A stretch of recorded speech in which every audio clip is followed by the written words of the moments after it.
Yo, Queen, Mary Kay Cabot, the tweaker, just got exposed for racist or racial tweets and reference towards Shedeur Sanders. Well, not tweets, just more outlandish statements she continues to say. Going to have to do to catch up or leapfrog Dylan and some of the other guys.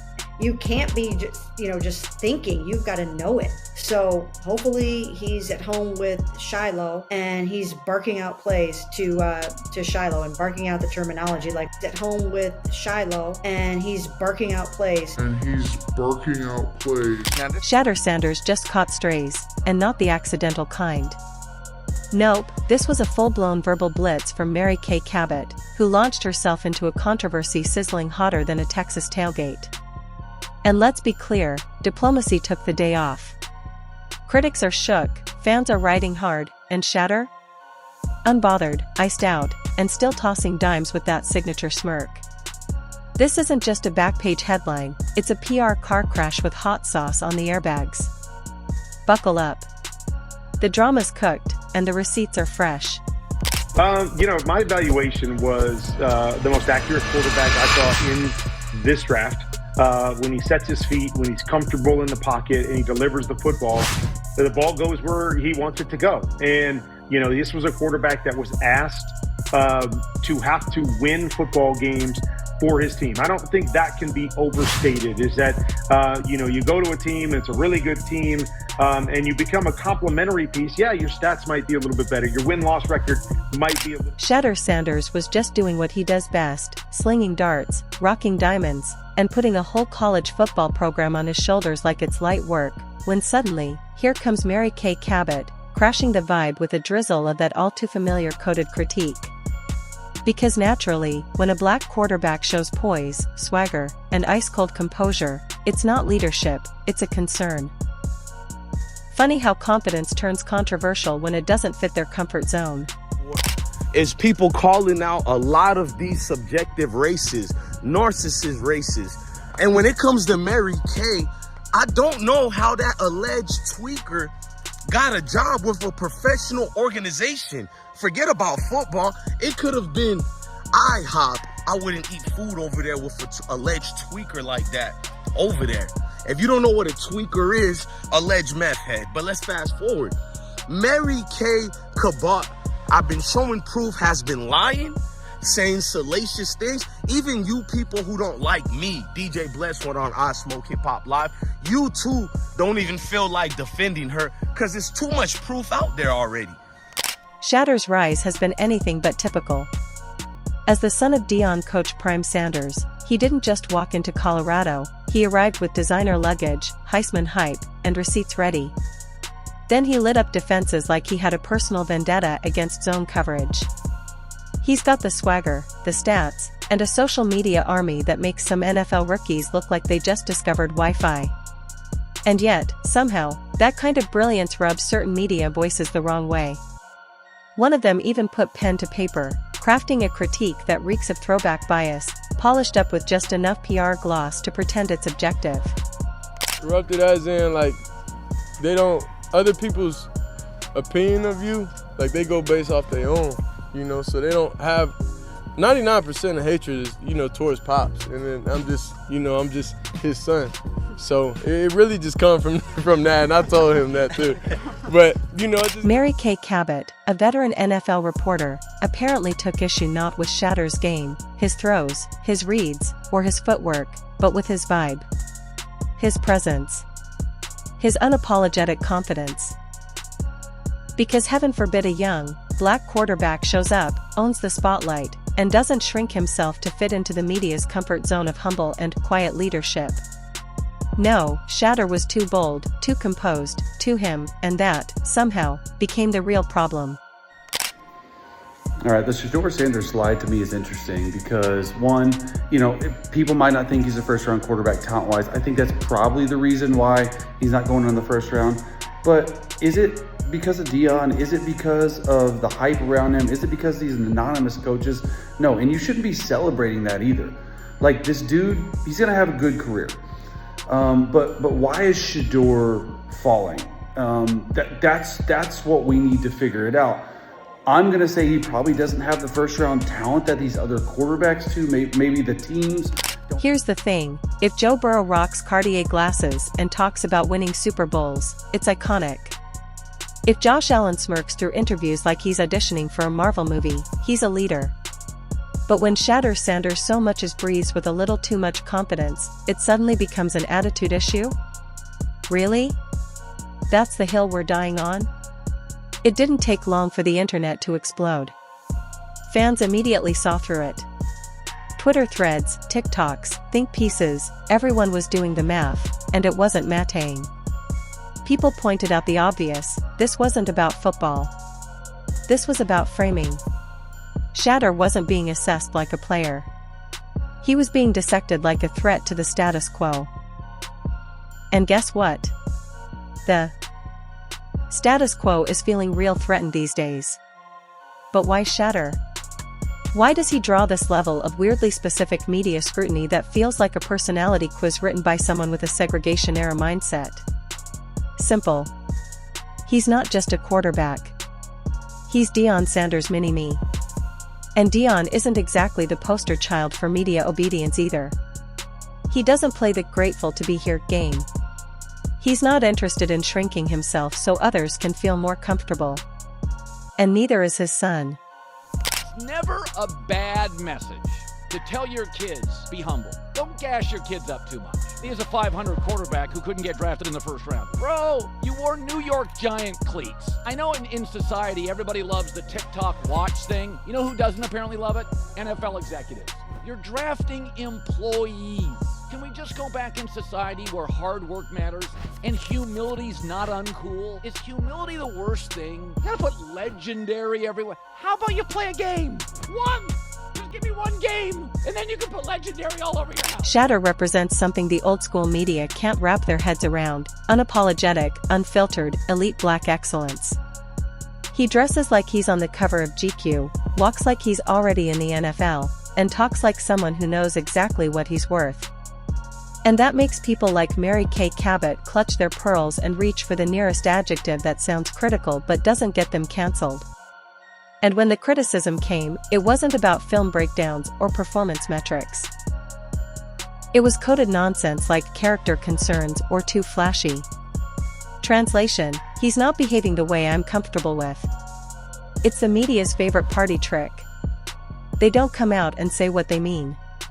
They just pepper in words that nudge public opinion until people start echoing it without knowing why. Let's not forget, this playbook is ancient. Lamar Jackson was told to switch positions. Cam Newton was criticized for dancing. Richard Sherman was labeled a thug for being excited. It's the same old sheet music with a new lead singer.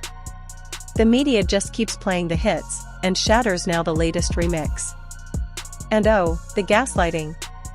The moment fans call out the double standard, here comes the peanut gallery, it's not about race. You're being too sensitive. Yeah, because there's nothing racial about disproportionately scrutinizing confident black athletes while praising the exact same behavior in their white counterparts. Totally normal.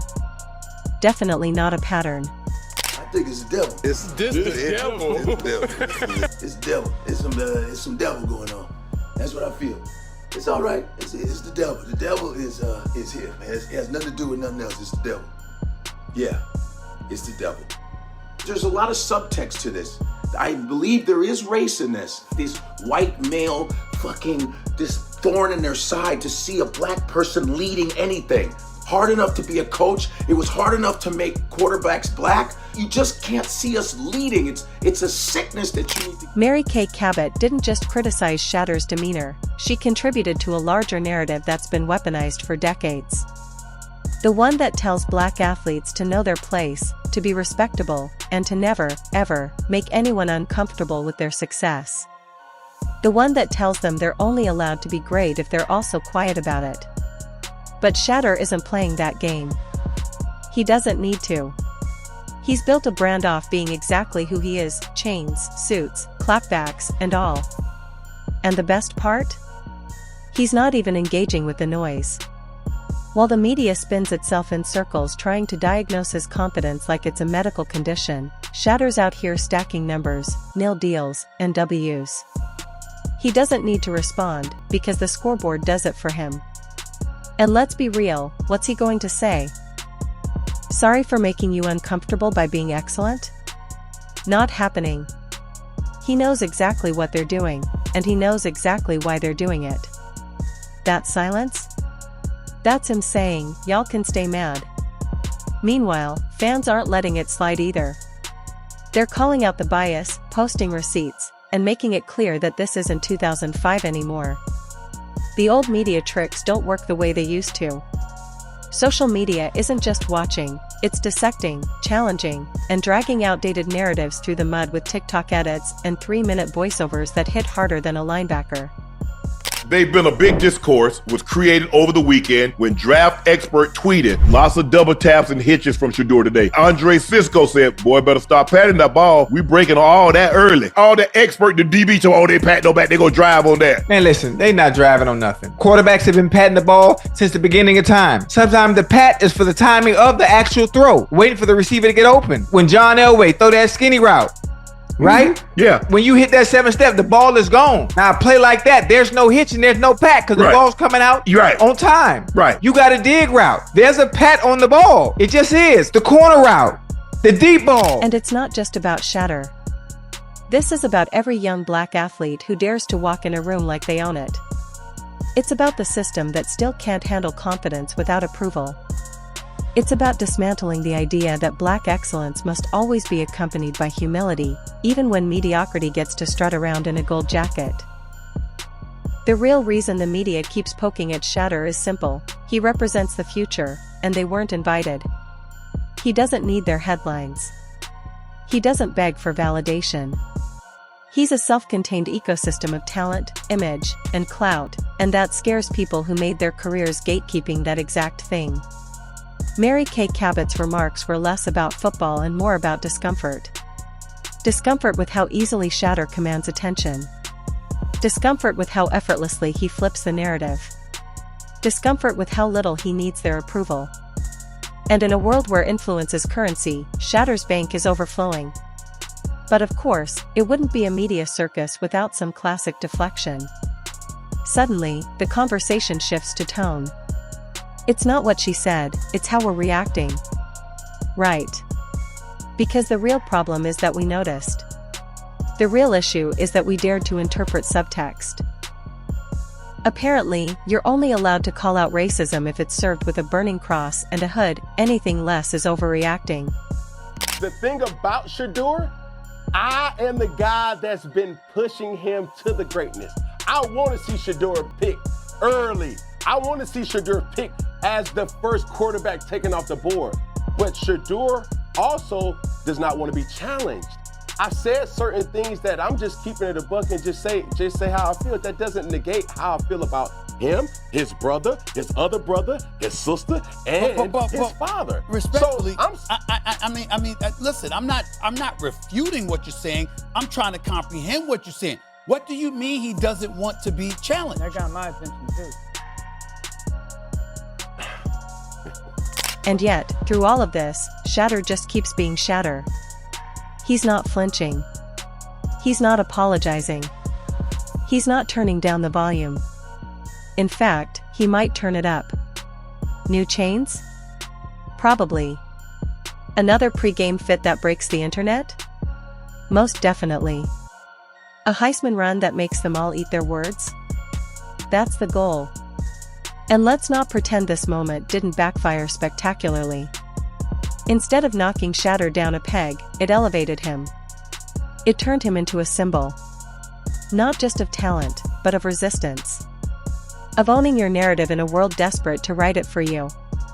Mary Kay didn't hurt his image, she gave it more depth, more fire, more reason for fans to rally.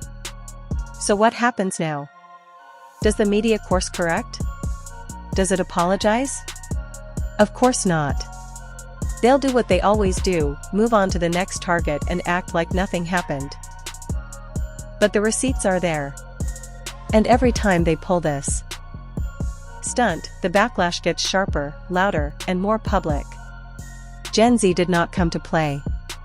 The minute Mary Kay Cabot's remarks hit the timeline, the entire internet shifted gears like a Tesla in ludicrous mode. Memes flew faster than Shedeur's spiral, Cabot's face photoshopped into a retirement home with captions like "Karen reporting live from 1972. Twitter threads turned into Ivy League dissertations dissecting coded language, and TikTokers were reenacting her concerned analyst tone like it was community theater.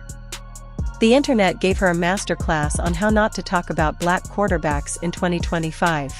Shedeur, they're well-off kids too. They didn't come from, the ghetto, and I'm not knocking anybody that came from poverty, but that's usually the story.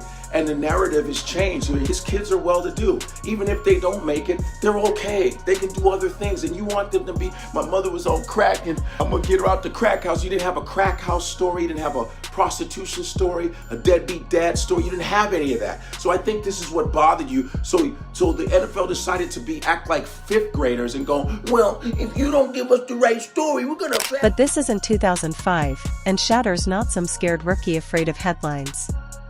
He's been trending since high school, has nil deals longer than CVS receipts, and he walks into media days like he's there to audit your self-esteem. And as for Mary Kay Cabot? She may have thought she was just doing her job, analyzing the vibes, but congratulations, she's now a cautionary tale in every social media PR guide. Intent doesn't matter when the impact is a digital firestorm. She didn't just analyze, she accidentally auditioned for the role of 2025's tone-deaf sportswriter. She's now on the wrong side of history's highlight reel, right between "Why is Lamar not smiling?" and "Cam's too flashy." Shedeur? He didn't blink. He didn't need to. He threw a 40-yard bomb in practice, posted a fire fit on IG, and let the scoreboard keep receipts. While the media is still figuring out how to spin their latest concerns, he's already in the end zone, again. This ain't just about football anymore. This is legacy warfare, and Shedeur's out here playing chess while Mary Kay's still fumbling the pieces. Because this generation? They're not playing dumb. They're not pretending racism only exists in documentaries. They see it, name it, and drag it by the edges. And the media? They're realizing, slowly but surely, that their control over the narrative is slipping through their fingers like a dropped football in the fourth quarter. I'm asking. You on first take. You damn right I'm asking. Listen, there's been history there, and I've always challenged Shedeur publicly and to him in ways that, like, bro, I want to see the best version of Shedeur. Shedeur has always played in a very convenient situation. Okay. I've said that numerous times. So I don't have no beef. Okay, well, we're not asking you the question accusing you of having a beef. I'm saying from a football analysis perspective, when you say somebody doesn't want to be challenged, I guess what I'm looking at is, okay, you play for your dad, but just because you play for your dad, that don't mean you want to be challenged. That doesn't mean you don't want to be challenged. That means that's the situation that you were in, and at the end, I get to look at you and see how you ball. You said you love the kid. In the end, Shedeur Sanders doesn't need a public defense. He's got the numbers, the swag, and the culture backing him. He doesn't need validation from people who think confidence is only acceptable when it comes with a side of self-deprecation. He's rewriting the rules, and the media is just scrambling to keep up. So to Mary Kay Cabot and every pundit with a thesaurus full of dog whistles, thank you. Thank you for showing us exactly why athletes like Shedeur matter. Thank you for proving that the real problem isn't their attitude, it's yours. And thank you for handing Shedeur the mic, because now, the whole world is listening. And he's still not saying a word. Because he doesn't have to. He already won.